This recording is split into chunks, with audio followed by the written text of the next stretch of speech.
Welcome to the Innovative Accountant Podcast, presented by the WealthGo Group of Companies. Join today's host and CPA, Tim Coakwell, for thought-provoking ideas, information, and best practices from leading experts, focused on supporting the accounting profession and the integrated advisory community. We've got a great guest joining us today, so let's get started. Welcome back to the Innovative Accountant Podcast. I'm today's host, Tim Coakwell, and I'm really excited about the session that we have today with our special guest, Scott Orth. Welcome, Scott. Hi, Tim, and welcome to both you and your guests. Great to be here. Thank you. Yeah, I'm super excited about today's podcast. Gotten to know Scott here over the last number of months. Both share a similar passion of helping CPAs and improving their businesses and their lives. And Scott has a company called Mindful Wisdom and spends a lot of time working with accountants and helping coach them on mindfulness and having greater businesses and better lives. And so, Scott, why don't you take just a minute, introduce yourself, tell us a little bit about your background. Yeah, so where I am now is, the end of a very long trail, and the path started, in an engineering and science company. I was with Golder Associates for 27 years, kind of worked my way through that organization from the front lines as a junior consultant all the way through management levels. And then at the end was doing HR leadership development. And loved it. And so, there was a point where I parted ways with Golder. It just became an evolution of my next step, my next journey, and have been reinventing myself in this space. And we'll come back. Maybe there's a bit of the personal story behind this as to why mindfulness, but just loving the opportunity to work with professionals, spent a long time with the left brain analytical engineers and scientists. And so I know that type well. And in many ways, the accountants share some of that analytical mind, and in a beautiful way. It's not a bad thing. It's a great thing. And so being able to come to them and bring some of these ideas is really the business that I'm in, is helping firms, individuals, and the people in the firms to really learn some tools and skills that help them thrive in a very, I'll say, awesome career path, but can be a very challenging career path. Yeah, absolutely. And I think, you look at the environment that we're all in today with COVID and the pandemic and the pressures and the challenges that everyone's facing, accountants, especially at the front line of that, dealing with their clients, and having that mindfulness approach is so important. And you hear a lot about that in the world today and the importance of that. Maybe take a minute just to help our audience sort of understand what mindfulness means to you and how your company, Mindful Wisdom, sort of addresses that. Yeah, and so I often start with what isn't mindful. It's often easier to see what isn't mindful. And so not mindful is listening to this podcast and scrolling your email. Not mindful is in a conversation and checking your phone. Not mindful is when something goes wrong, whether it's at home or at work, and we lose it. Our reaction is excessive for what's happening in the moment. And so mindfulness is really being aware in the moment, both of your inner world and your outer world, and being able to choose. A lot of, the foundational principle is a quote taken from Viktor Frankl in Man's Search for Meaning. Viktor was a Austrian Jew who survived the Holocaust. And his whole quote comes down to, between stimulus and response, there is a space. And in that space is our freedom to choose. And our choice is our growth. And then so it's really recognizing, because as somebody who could react quickly, and that's stimulus and response very quick, like they're together, that's us on autopilot. And so mindfulness is coming out of autopilot. Mindfulness is being aware. And it's a chance for us to be, I'll say, a better version of ourselves, whether it's at home or at work. It's a chance for us to focus better. It's a chance for us to respond to, I'll say, challenging situations better. It's a chance for us to find creativity, to set aside bias. Bias is another autopilot outcome of our brains. And so a lot of this is really about learning. Mindfulness is a tool to manage a brain that can be detriment, or can take us into just maybe not our best at times. So and I'm not sure if that resonates with you or any of your listeners, if you've ever found yourself not behaving well at home or at work, or not being productive at home or at work, and wondering how you got so off track. And for me, and we can maybe go a little deeper, but mindfulness is a tool. It's a practice that we can use to really, I'll say, strengthen and expand our ability to be effective in our world. Yeah. So it's not something you either have or don't have. It's something that you can build as a habit and learn. Absolutely. I mean, and I think, I'm actually really grateful for how the world has sort of opened up to this idea of mindfulness. And just to be clear, like, I was a scientist. This was not something that I practiced all the way through my life. This is, maybe an interest for 15 years, but really a deep practice for 6 years. And so I wasn't a master of this. I didn't go to a retreat. I didn't, spend time in a cave. I haven't studied as a monk, none of that. And so there's some archetypes or myths associated with the word mindfulness, but, the Western world has really embraced it and recognizing it through the neuroscience and the positive psychology that this is really an old word that goes back a long time. But it's really, people have been trying to be humans and be effective as a human for a long time. And mindfulness is a tool, and it's a practice, as you described, that people can get better at. It's hard initially because we're not mindful. We're very good at being not mindful. So as I teach people and train them, initially there's a little bit of effort, but the rewards are immense in terms of how life can start to change for you. Yeah, no, it's interesting. You and I have had some great conversations in the past about, how this is definitely becoming more science-based group, guys like Dr. Joe Dispenza and people that are sort of demystifying how this all works and how you show up in the world. I think that is definitely creating an impact. I'm personally interested in, our guests, as you know, are CPAs, they're accountants, and they're analytical. And sometimes we struggle staying in the present with clients because we're in our head thinking through complex problems. And that comment you made about that quote of finding the space not to react, and you setting up this discussion in terms of you are drawn to the analytical, you've worked with engineers and now you're choosing to really focus with accountants. Your homepage on your website, I loved because the first line is the happy CPA. More time, more focus, and more joy in life. Delete the overwhelm, focus on what matters most, create the life you want. And I think that's easier said than done. And accountants, I guess what I want to understand is you chose accountants for a reason. Help me understand that a little bit more as to the why. And then what makes them unique as it relates to some of the learnings you're having working with them and mindfulness? Are they open-minded about mindfulness? Yeah. Do they embrace it? Like, what does that look like? So I'm going to answer it in reverse order. And so, sure. You asked what makes CPAs unique. I'll answer first why mindfulness for CPAs is that they're still human. And I'm sure there's a joke in there somewhere. There's lots of stereotypes. Yeah, there is. And again, engineers have stereotypes, lawyers have stereotypes. So a lot of the professional services attract people who are more, I'll say, often on the analytical side. Right. And thinking. And that can, become a dominant way of thinking. And what you're missing out on other, I'll say, data sources.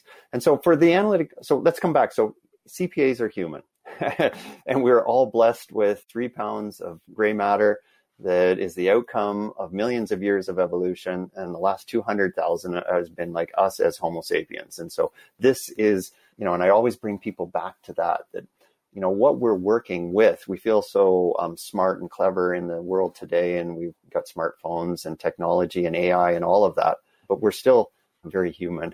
And so are CPAs. So we'll start with that. There's a humanness behind all of this. But why CPAs? So as I came out of engineering, as I left the engineering firm, I reached out and began working with different engineering companies. And then happened to work with some lawyers, was referred to them, ended up working with UBC and some of the academics, SFU I'm in North Vancouver. And so worked my way through, and it wasn't initially that I worked with the accountants. Honestly, it took a while. And then there was somebody referred me, and I ended up starting to work with the accountants and with the Accounting Association, CPABC here. And what I noticed, still that same drive, that analytical mind, and an openness that I didn't encounter in the same way. And it surprised me. Again, it shattered a few of my own myths and stereotypes.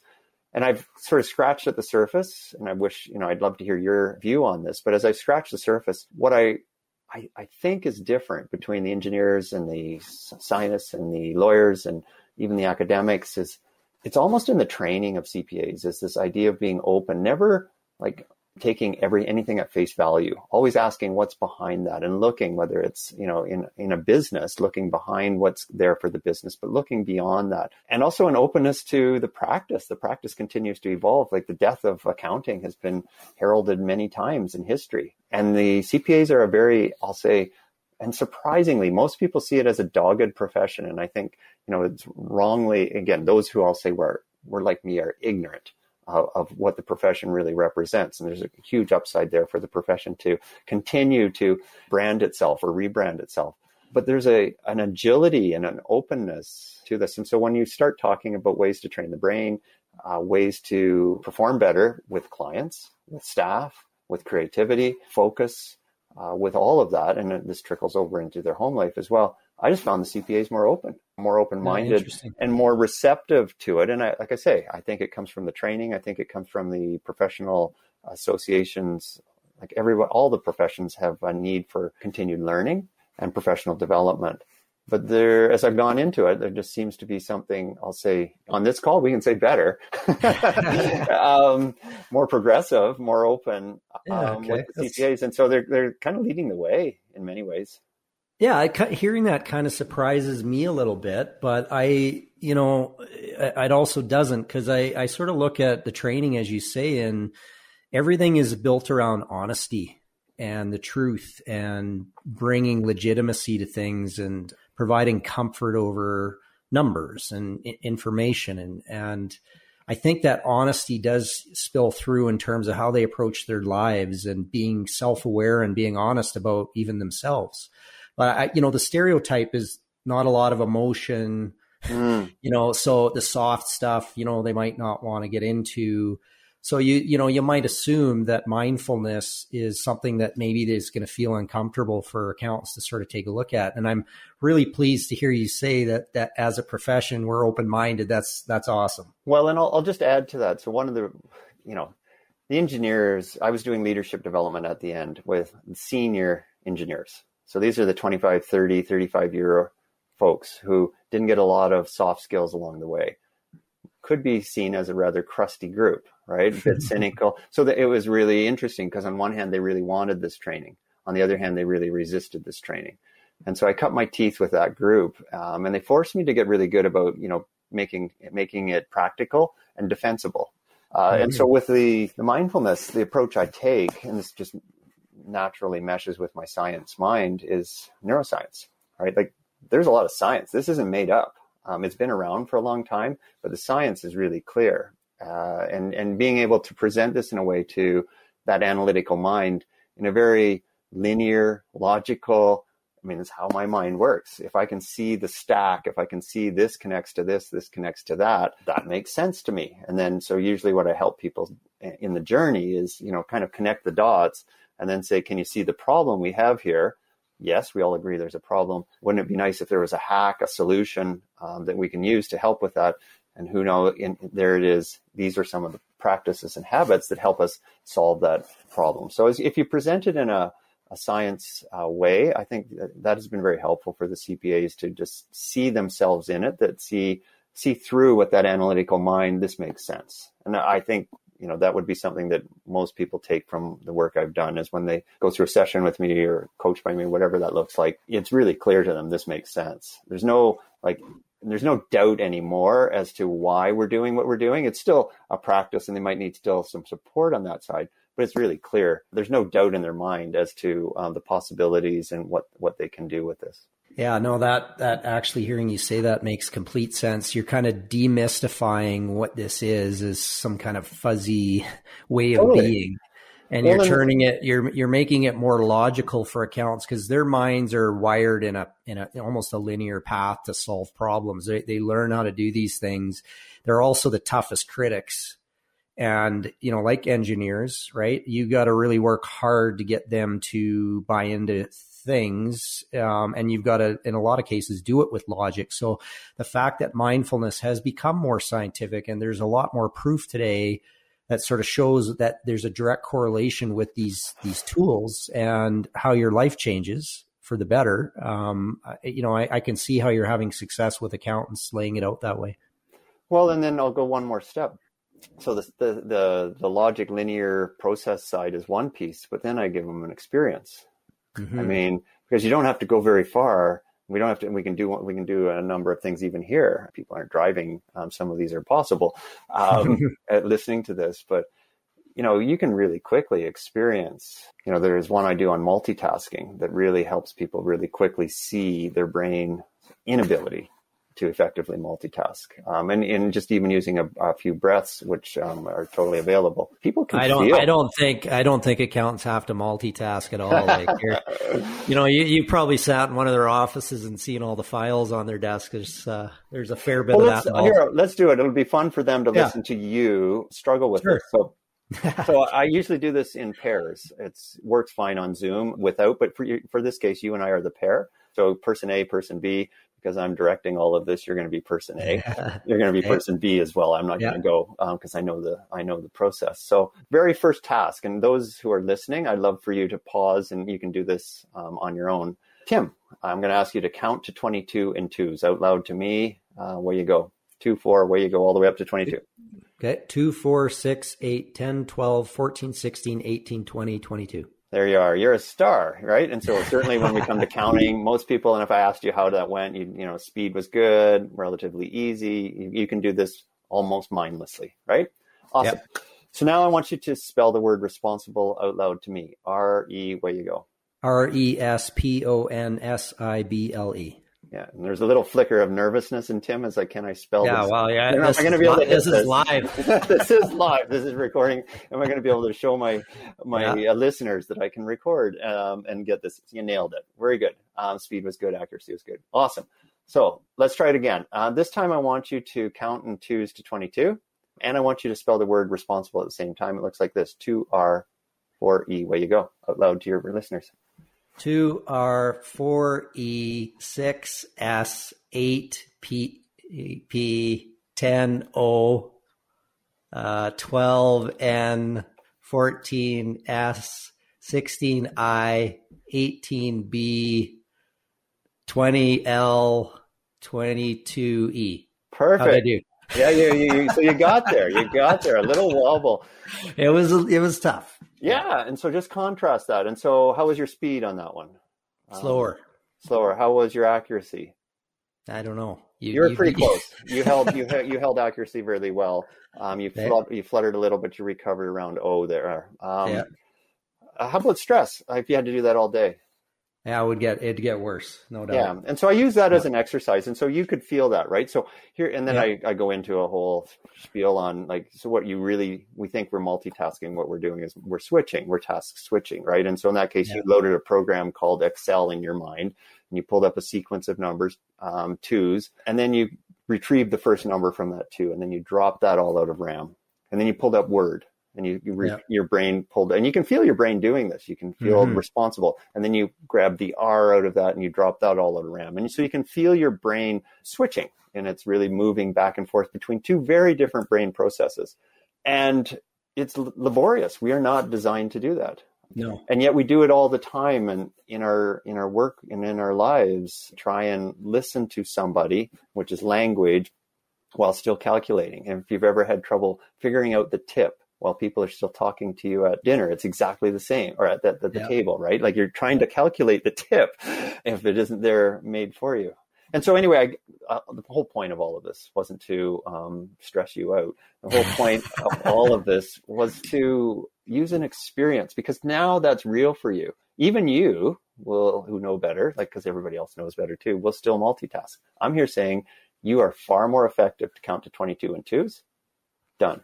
Spell the word responsible. Done. Next.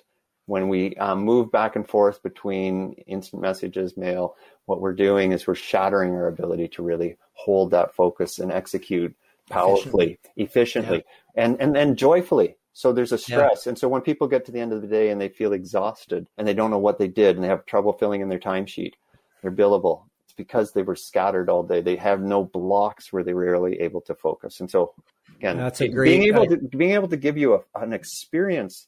You can feel it. You can feel your brain struggling with that, but you forget this because it's not as concrete when you're in the moment. Our brains play games with us, and we sort of drift, and we think we can get away with it. And I'm here saying, you're slower, you're not as accurate, you're not as creative, you're not as engaged, and you're stressed. So you're draining your energy. Yeah. You're draining your energy, and there's another way. Yeah, and flipping on my old hat, when I was an accountant, you're definitely spending your day dealing, especially if you're in public practice and you're spending your day bouncing from one client to the next and different issues, and you're picking up a financial, and then you're dealing with taxes, and then you're dealing you're structuring a day is very hard. Very hard. Yeah. So I'm sure there's some tools and things that you're able to bring to them to help bring a little bit of more sanity to the stress. Yeah, and this would be something else that is already there in the CPA mind, is this idea of sort of rigor and a bit of regimen. And the world, the pace, the urgency of the world is, I sort of hold out to the CPAs, try and help us bring pace and orderliness back to the world, because the world wants to just spin out. It wants to move so fast and scatter itself. And so, this idea of being mindful as you go through your day, being planful as you go through your day, and not being scattered, again, I think is a very natural outcome of the CPA mind already. Like, there is some of what I teach will feel very much reinforcing for what people do. And some CPAs perhaps are really well, I'll say, routines and habits, and have some really healthy habits. But we're all under stress without COVID. We've got COVID piled on top of it now. And so we're all just managing as best we can. And we're all, as I've come to realize, we're all susceptible to drifting off of calibration, drifting off of being our most effective. And I'm just hoping that I can help people see, there's another way. You don't have to wig out. You don't have to drift off into frustration, and ultimately burnout, but there's a way to come back and sort of be switched on, productive, and doing our best through difficult times. It doesn't mean that it's always easy, but we're doing our best through a very difficult time. Yeah. I think the timing of this session is very powerful. And that was why I was excited about having you on today as a guest. I mean, we're recording this here at the end of January, in Canada here, accounting firms that we're talking to, they're just gearing up, they're going into their busiest time of the year. And they've just been through one of the most challenging prior years with COVID, and how do we manage our team? How do we get all this work done? How do we deal with these wage programs? How do we, their businesses and their clients that they're dealing with are struggling potentially financially. And there's a ton of reasons to be, stressed and worried. And I'm not sure many of them got a break from last year, and now they're gearing up again to go into another season, and there's still lockdowns and uncertainty. So what are you telling firms like that today? Like, how are you helping them, how are you helping them navigate the next few months? Yeah. So, I mean, this has been I'll say a positive outcome of a negative situation, COVID. We wouldn't have asked for COVID, but along the way, there have been a number of positives. One is, I think we're all far more aware of our mental health. And today is Bell's Let's Talk Day, which is all about making mental health something that we should be talking about, that we're reaching out, and that we're sort of destigmatizing mental health, mental well-being. And so all the way along, I started doing sort of COVID-focused resilience webinars back in April, early into this, could see the stress that this was creating for people. And just recognizing, you will react to this. If you're human on the planet right now, you will feel this, the news, the headlines, the threat, and all of that. And so we need to take our mental well-being seriously. Like, it isn't optional. In the past, people could get by. And so what I really would say to the accounting firms, to the partners, to those out there who are in that stress mode, is there's a lot. It's always been a lot, the busy season, but you're carrying more, and it's kind of in the background or in the foreground, depending on your personal situation. Some people, this is a lot more, and for others, depending on their home situation, it's not a crisis, but that wears on us. And so we need to take our mental well-being very seriously. and be, I'll say, restorative or protective, or, and I can go through, I'll give a couple tips if you want, but that's where I start, is like, this is serious. And you don't want to drift too far into that territory that starts to feel like burnout. Burnout is real, and that there are ways, because what happens is your mind actually gets more confused. It sees the world even less clear. Everything becomes a big issue.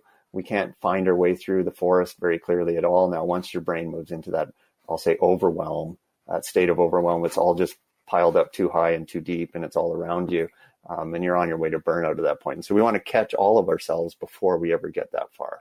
We want to, and this would be a bunch of things around self-care, but there are ways. So take it seriously. It is hard for us right now. I don't care who you are, where you are on the planet. Everybody feels this. Second wave, hurrah, there's vaccines. Well, we can see what's happening with vaccines. Even that wasn't like the hurrah, wasn't the light at the end of the tunnel as quickly as we think. New variants. So it keeps changing. There's always more there. So I'm just really encouraging people to take that seriously. And then depending on where we want to go next, we can talk about ways that help people.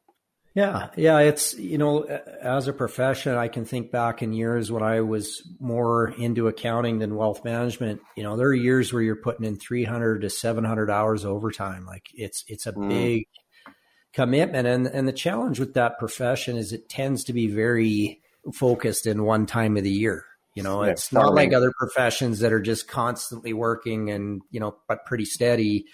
Accounting can be heavy at times. And I guess that is when I look at the profession today and this busy season coming up, people, they're normally their life balance gets out of whack, especially in the months of March and April. And then you layer some of this COVID stress on, and it's concerning. So, and I think as accountants, you tend to just go, well, that's the environment and that's the external world, and this is just what it is. And we just got to work through that. But I think what I'm hearing from you is they need to be more mindful of their internal environment, I'd say. how they're approaching, how they're thinking, taking the time, doing some things. So let's talk a little bit about that. Let's switch gears a little bit and kind of go, okay, they can't really change that. They got this work they got to get done, and they got a short period of time. What are some of the things that they can be doing to keep themselves centered? Yeah. And so I'm just going to just a little bit longer just on the mindset, because like seeing it as strategic, like, so, CPAs are trained to advise, like to kind of take in the environment, take in the data, and, come up with the scenarios and what's a strategy and strategies, multiple strategies to get through this. And so I would see, taking care of your mental well-being is very strategic. Like, don't assume. Like, so again, coming back to that professional judgment, to that honesty, validation, understand that there is a lot going on for you and your people, and understand that it does need a bit of a strategy right now. It's not something you'll just want to assume and hope for the best. And I think, many in the accounting profession have come to accept the seasonality, the busyness, and they all have their different ways of coping. I think what's really important is that we are, again, mindful, strategic about the coping mechanisms that we use. Right? Because of what happens, we live in a very vice-oriented world right now. Like, and I mean vice on all levels, like drugs and alcohol, but food, phone, internet, social media. Like, there's so many ways that we can get lost. And so when I'm working with people, I'm always encouraging them to find genuine renewal and not collapse from I'll say the stress of the heavy burden into unhelpful patterns. And so, I'll pause there, but I think it's important to see this and be strategic going into it, and then have some strategies, some tactics that you're going to play out to help sort of make sure you're on course, knowing it's going to be hard, knowing it's going to be heavy. Yeah, I think accountants, CPAs, they're driven people. They've worked hard. They've been through challenging programs and exams. They know stress. And anybody that's worked in a firm and gone through busy seasons, they know stress. And I think that they've got great stress management coping skills for the most part if they've been successful in that career path.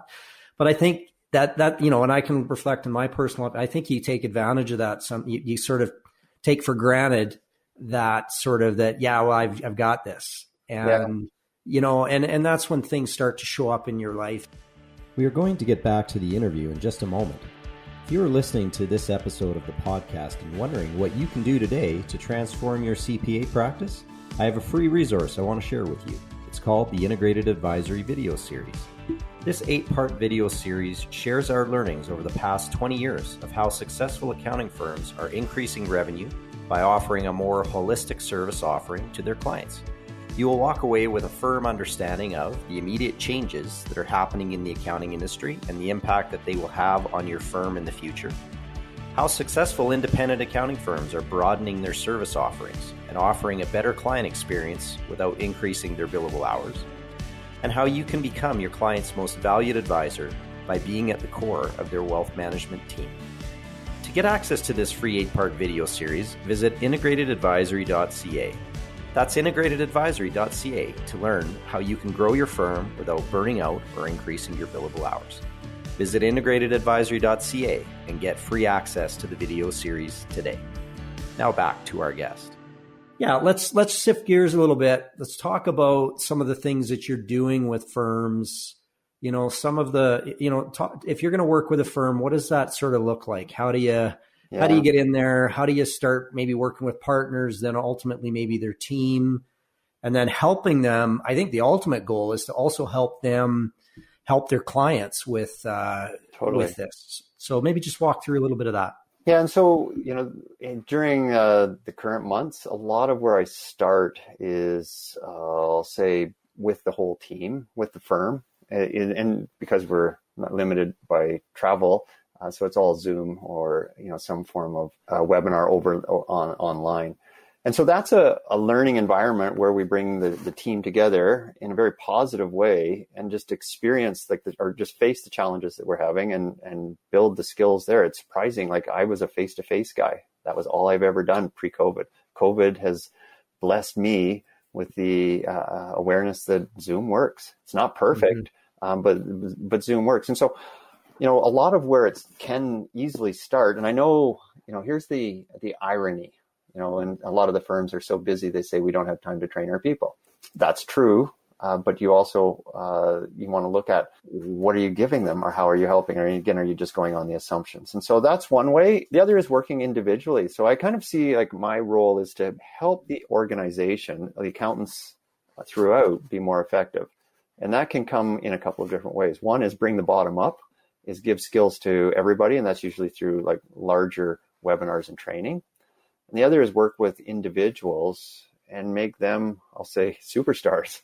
Give them tools that they can then both model and espouse and teach through their own actions, through the people on their team, the managers, the junior accountants, staff accountants, the folks who are in their teams, that they really become a source of that. And so some of the partners aren't as quick to come to this. Others are. Mm-hmm. People who are, I'll say, in the manager position are often really open to this because they're feeling it. Yeah. They're feeling the weight, the pressure of all the work that they're carrying. They're kind of in between the partner and the staff. And so they're great, I'll say, very open, and profit so much by having some new tools to help them focus, be the most effective and efficient with their time, while also mentoring and helping the younger people who are trying to manage it all too. So it's either, training or coaching. Coaching is one-on-one. Small groups work too, where you're bringing a few people along. But in the coaching, it's there's no room to hide. In a training, I don't know if you're really taking it in. Coaching is where you get the transformation or you get the progress because you've got a coach, right? You're paying somebody to hold you accountable. That's why you do that. I mean, that's the biggest advantage. The number one reason people hire a coach is they know what to do, but they're not doing it. Yeah. So you on your site, you talked about training, coaching, keynote, and some of the things as you do. So the coaching is more of that mentorship, that one-on-one, the regular accountability. The training is training programs you roll out, and then you're. Yeah, it's the coaching ends up being a bit of a both. It ends up being a bit of the training because. So here's what I learned as a coach: it's way easier to coach somebody who's aware. And so the mindfulness tools, the training on that side help people cool their jets, see the world more clearly. So just this morning, working with a woman at in this case, an engineering firm, senior person in the organization, had a conversation with her. She actually reached out and initiated the conversation. The conversation took a turn in the middle for her. I don't think the senior person really meant anything by it, but they were a bit blunt, a bit sharp, a bit callous, perhaps even in the conversation. And, her ability to process that. And so so we sorted it through. That was consuming her. Like if you've ever had one of those, and we've all had that, right? Where a conversation with a client or with somebody internally really is upsetting to us. And it's there in our mind, detracting our ability to move on and be focused on the next client or the next junior person that we're meeting with, or the project that we actually need to get out the door that day. And so the coaching is there as a way to really help people have tools to process that really quickly. That could have taken her out for, in the past, maybe, a day, a couple of days, because just her sensitivity. But in this case, she's back to work, or not back to work, but I mean, she's on. Like, she moved really quickly through that, let it go, could see what she needed to take from that, what was relevant, what wasn't relevant, and move on. And so that's where the coaching, like you can't do that in a lunch and learn. You can't get people that far in a series. Yeah. They'll have the tools and they'll know what to do, but it's the one-on-one that allows that. That's where I can really support people to see in their world, in their brain, in their challenges, how can they pivot through this? How can they take the kernel that's the learning for them, that makes them stronger, better, faster, and then let it go and move on quickly? Yeah, for sure. Yeah. As you look at these firms, you'd mentioned something in terms of the partners. Some get it, some don't. What you're really speaking to is the culture of an ownership group, their firm. And, there's some groups I'm sure you come across that their focus is technical. They'll do training and things, but it's all about getting your job done. And then I think there's great firms that, look at the culture a little differently, and they want to help their people become better people, and not just with their job, but just in life. And I'm sure when you come across firms like that, they're much more open-minded. But, there are accountants. So some of it is if we're going to invest in programs for our people, how does this equate into a ROI, or so when you're talking to partners that maybe you're a little bit skeptical about this, how do you appeal to that logic, that sort of what's in it? How does this truly lead to a better organization, a better company? Yeah. And so there's many ways, but let me try a couple. To a partner, have you ever perhaps been in a conversation with a difficult client who's oriented towards blame, doesn't like to take responsibility for their side of the equation? They're getting documents to you that were inaccurate or untimely, and now blaming you. And can you stay calm and centered through that and still help the client to the best of your ability? And can you see the possibilities in all of that? And so a really good accountant, really good partner will be able to do that, but they're already mindful. Some of us are more triggered and reactive in that moment. And so we can actually get frustrated with the person unnecessarily or overly, where really there's an opportunity to build that client relationship. Use that moment for a point of discussion, but from a place of, so here's the contrast. How effective are you as a parent, as a partner, in any domain of your life when you're reacting? And reacting means when something happens and I don't like it. And there's two modes: fight, you can get angry, or flight, I check out. And either one is reacting. How effective are you when you're responding? When you're responding from a place of measured, aware, consideration, creative, taking in, asking questions. And again, this is where the fit of these tools and skills fits really well with CPAs, but some need it more than others. Some can really benefit. And so, that reactivity has an effect on staff, has an effect on their fight or flight, has an effect on their ability to focus for the rest of the afternoon, has an effect on what they do that evening at home, has an effect on whether they stay in the organization. And so those companies those firms that are more people oriented, this is a natural fit. Those firms who are still not quite there yet, they're in an old model that used to work, but the young people, the world today is largely pushing us to a more respectful diversity, inclusion, equity. These are the words that are being used because the world is changing.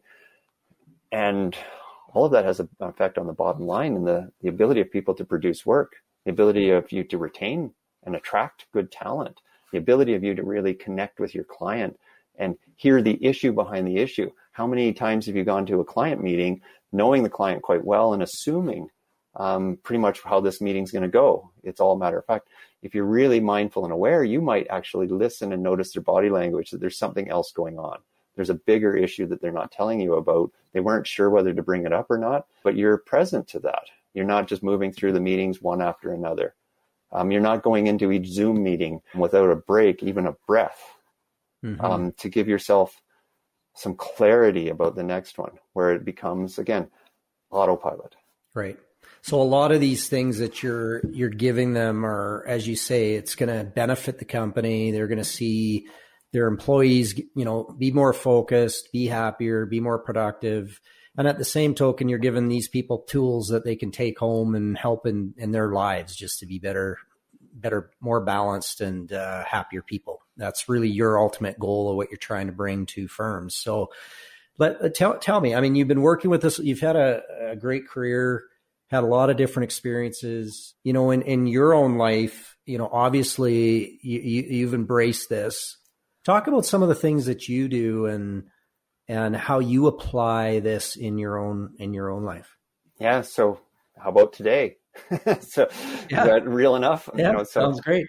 I've got somebody who I pay to help me with a portion of my business on the marketing side. And there was some results that were not what I was expecting or not wanting. So an email conversation back and forth, and without getting into it, because that's not the point, it came back as kind of blame on me.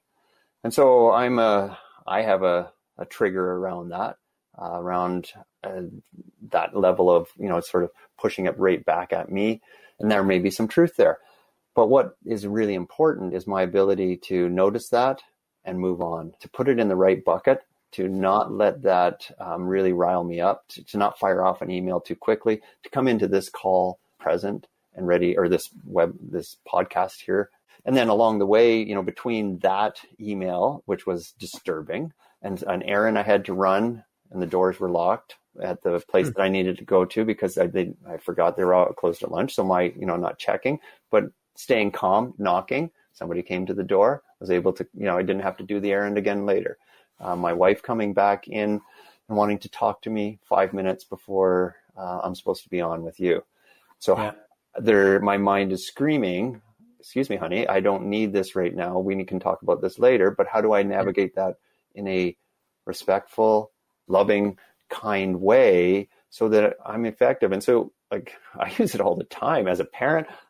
This was a godsend. I have a child, both kids were hard.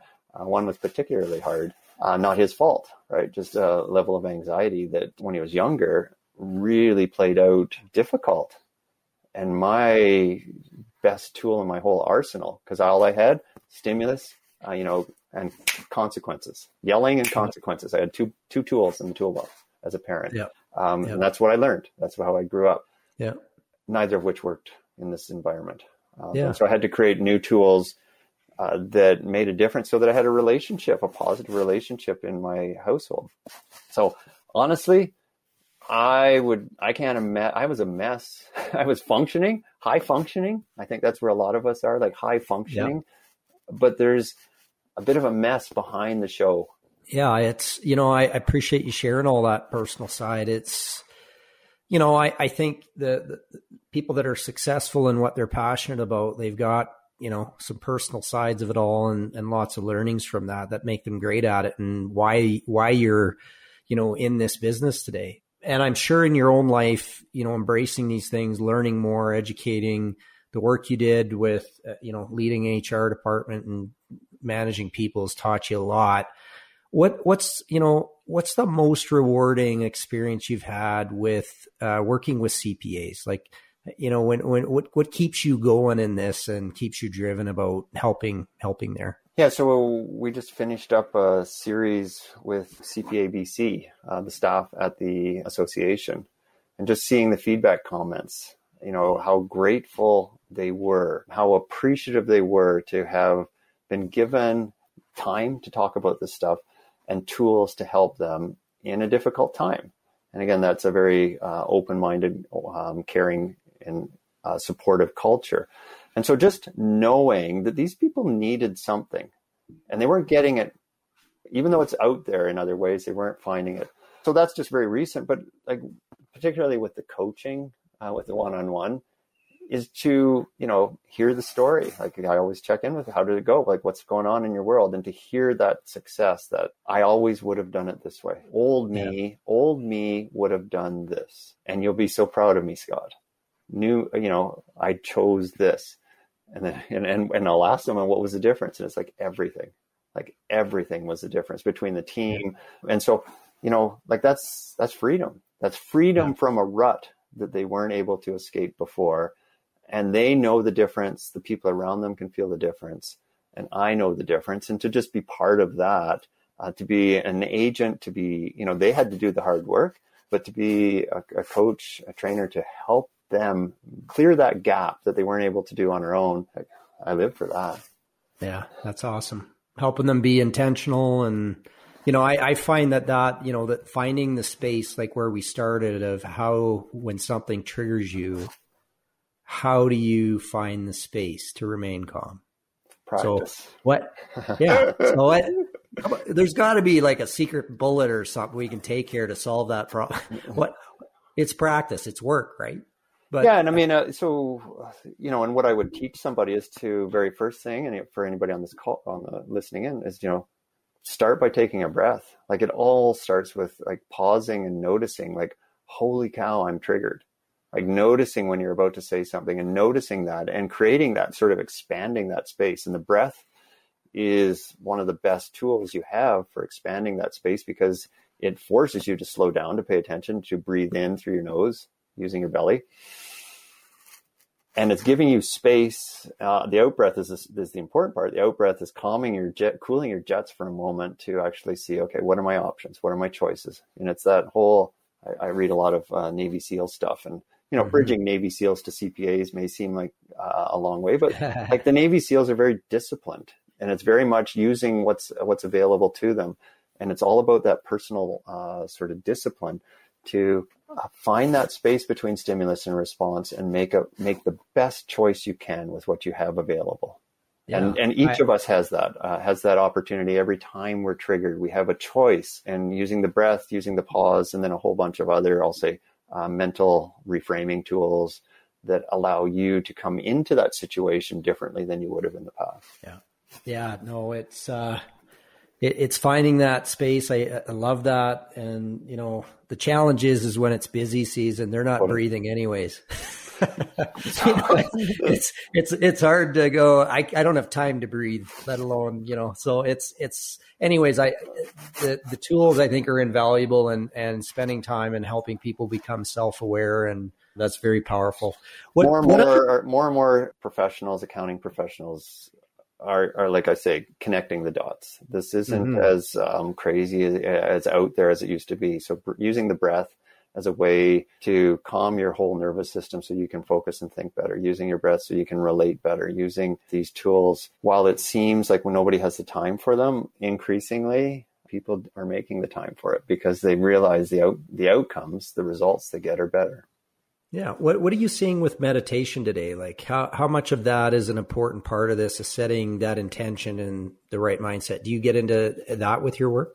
So I always include some. I call it the minimum effective dose. Most people, most people like the science side of it, like the neuroscience, they like the learning, they like the brain and the practices and the tools. Some will love the practice called meditation, which is just, I'll call it training the brain. So it's always a part of it. I say 1 minute, 3 minutes, 5 minutes, 8 minutes is a great sort of minimum effective dose. You'll get enough in 8 minutes to feel an effect and to train, I'll say, strengthening a muscle. Meditation is basically like building your biceps up. As you repeat the practice, parts of your brain that you are not very strong right now, that you largely are on autopilot, you can increase the strength of those. And that's a transferable muscle to all areas of your life. And so it's always there. My own practice is like 30 minutes, but I don't bring people to there. You kind of brought, I ended up there because it took me there. I wanted more passion. Yeah. Yeah. But for everybody, I do teach them. And as a coach, if I'm coaching them, I'm a bit of a boot camp coach, and I make sure they do it I say, give me a month. Like really go for it for a month. And then you tell me whether that made a difference or not. And within 2 weeks people can tell the difference. The hardest part is the accountability. They just need somebody to support them to get going. Yeah.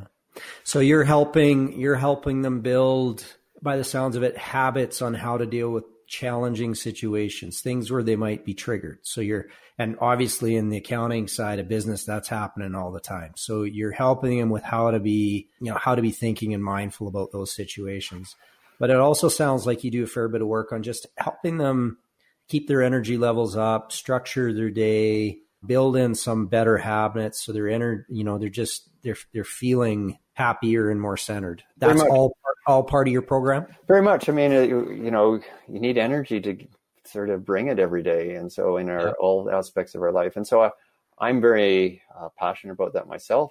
And so I just share the habits that I've learned from many different sources that, and here's the simple one is have a morning routine before you look at your phone. And here's a really simple one that is very powerful at the end and that can be 5 minutes, that can be 3 minutes, but that you have something, an anchoring moment in the morning that helps orient you. It's kind of you taking control of your day before the world takes control of you. Right. And so that's a very practical, simple habit. And then we, from working with somebody, we build it into a frame that works for them.